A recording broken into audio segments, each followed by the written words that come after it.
السلام علیکم ورحمۃ اللہ وبرکاتہ۔ آج کا سوال ہے، استغاثہ کیا ہے؟ جواب: بسم اللہ الرحمن الرحیم۔ استغاثہ کا معنی مدد مانگنا ہے۔ استغاثہ کے دو قسم ہیں، استغاثہ حقیقی و استغاثہ برائے توسل۔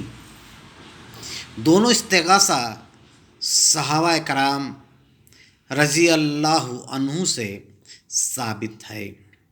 وہ لوگ حالت تنگی میں اللہ سے بھی استغاثہ کرتے تھے اور رسول اللہ صلی اللہ علیہ وسلم سے بھی کرتے تھے۔ وہ اللہ سے حقیقی حاجت روائی کے لیے کرتے تھے اور رسول اللہ صلی اللہ علیہ وسلم سے ان کے نگاہ کرم کے واسطے کرتے تھے۔ رسول اللہ صلی اللہ علیہ وسلم سے استغاثہ کے متعلق متعدد احادیث روایت ہے۔ استغاثہ صرف تب ہوتا ہے جب ان کو حقیقی سمجھ کر استغاثہ کیا جائے۔ الحمدللہ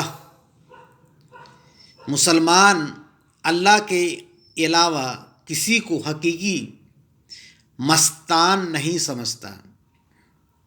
انبیاء و اولیاء